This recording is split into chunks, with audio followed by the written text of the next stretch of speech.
เตือนอยู่เสมอได้ล่ะพวกอยู่เมืองนอกเด้อพวกอยู่เมืองนอกก็ยังว่าอยู่แต่มันพออยู่พอกินแล้วก็กลับบ้านเขาสิสงครามกันก็เว้ามาแต่ปีเสียวเนาะเขาสิสงครามกันเด้อเนี่ยก็สงครามบ่ซั่นตอนนั้นตะปีกายปีก่อนพุ่นตัว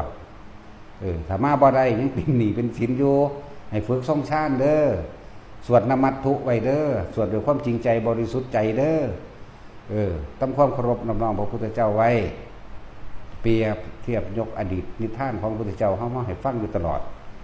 คือปริตนกขุมจังซี่นมัตถุพุทธานังนมัตถุโพธิยาก็สวดไปเด้อขนาดนายพรานเอาบ่วงไปดักไว้จนว่าตายไป7ชั่วโคตรอายุคนก็ยังบ่อาจสามารถลูดลัดคอเท่าคอขา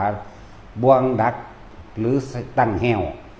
ทุกอย่างเฮ็ดสารพัดแล้วตายไป7ชั่วโคตรก็ยังบ่อาจสามารถจับได้ก็เพิ่น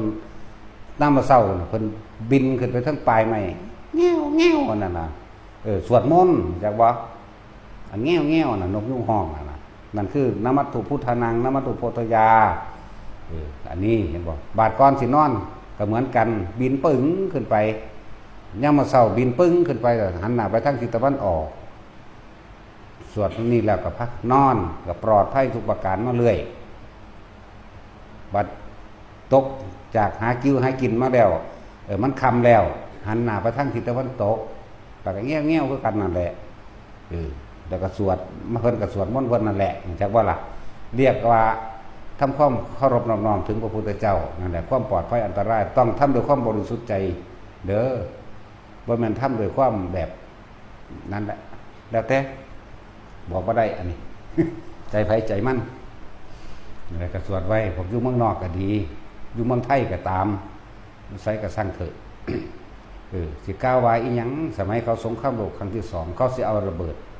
อีหยังมาถิ่มไปใส่ประเทศไทยนั่นพระสยามเทวทิราชก็คือเทวดารักษาประเทศไทยอยู่ในเขตหมู่บรรพบุรุษไทยเฮาสิก่อตั้งสร้างประเทศมาได้แล้วนี่แหละเขาเจ้าใส่สัจญาธิษฐานหรืออธิษฐานจิตขอให้ได้เป็นคนรักษาพื้นเขตประเทศไทยไว้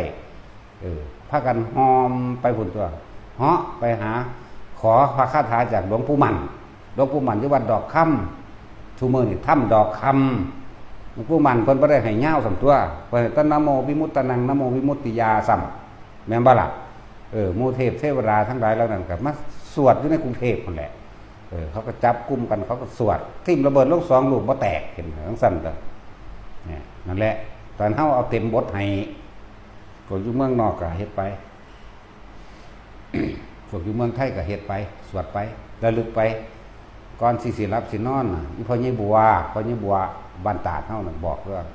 ก่อนจะหลับจะนอนให้สวดมนต์ไหว้พระก่อนเนี่ยว่าอยู่แม่นบ่ล่ะสั่นตัวไผสิไปสวดมนต์ไหว้ให้เจ้าได้ข้อยก็เฮ็ดเอาของข่อยนี่ ถึงแม้ว่าสวดมนต์จะเป็นยาทาภาวนาจะเป็นยากินก็เฮ็ดทั้ง2อย่างเข้าใจว่าล่ะสวดมนต์เป็นยาทาหลวงปู่จรัญอีพ่ออีแม่หลวงปู่จรัญอันนี้กับครูบาอาจารย์เฮาตาเฮาเป็นเน้นพูนแต่พศ